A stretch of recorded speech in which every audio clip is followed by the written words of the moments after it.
சுவாமி சரணம். ஐயப்ப பக்தர்கள் முக்கியமா சபரிமலை பற்றி தெரிஞ்சு கொள்ளணும் அப்படின்றது ஒரு சின்ன ஒரு விஷயங்களை சொல்றேன்.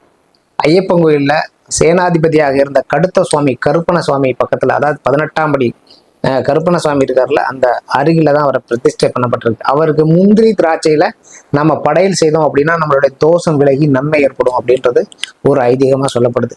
அதே போல சபரிமலை ஐயப்பன் கோயில்ல மாலை நேரத்துல அர்ச்சனை செய்வாங்க. எப்பவுமே அந்த டைம்ல யாராவது அர்ச்சனை சீட்டு வாங்கிட்டு போய் தன்னுடைய ராசி நட்சத்திரம் இதை ஆங்கிலத்தில் எழுதி கொடுக்கணும். மற்ற அந்தந்த மொழியில ஒவ்வொரு ஸ்டேட்ல இருந்து வர்றீங்கல்ல, அதனால இல்லாம பொது மொழியா இருக்கக்கூடிய ஆங்கிலத்தில் எழுதி கொடுத்தீங்கன்னா அதை அர்ச்சனை செய்து கொடுக்கறத சொல்லப்படுது.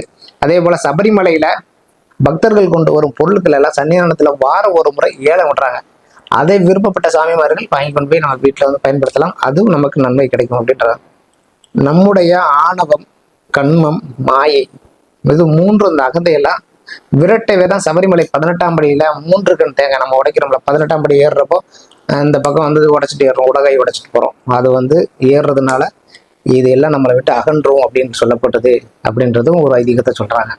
சபரிமலையில தினமும் காலையில 3 மணிக்கு கோயில் நடை திறக்கப்பட்டு சுப்ரபாரதம் பாடப்படும்.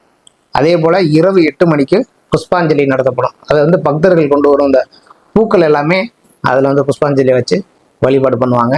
ஐயப்பனுக்கு விபூதி, சந்தனம், பால், பன்னீர், தேன், பஞ்சாமிர்தம், அதாவது இளநீர், அதே போல 108 காயின் கொண்ட ஒரு அபிஷேகத்திற்கு ஏற்பாடு செய்வாங்க எப்பவுமே. அது பாத்தீங்கன்னா அஷ்டாபிஷேகம் என்று பெயர் சொல்லப்படுது. அதுவும் நம்மளால முடிஞ்ச ஏதோ ஒண்ணு, இந்த பொருட்கள்ல ஏதோ ஒண்ணு கொடுத்தாலுமே நமக்கு சிறப்புடையதாக இருக்கும்.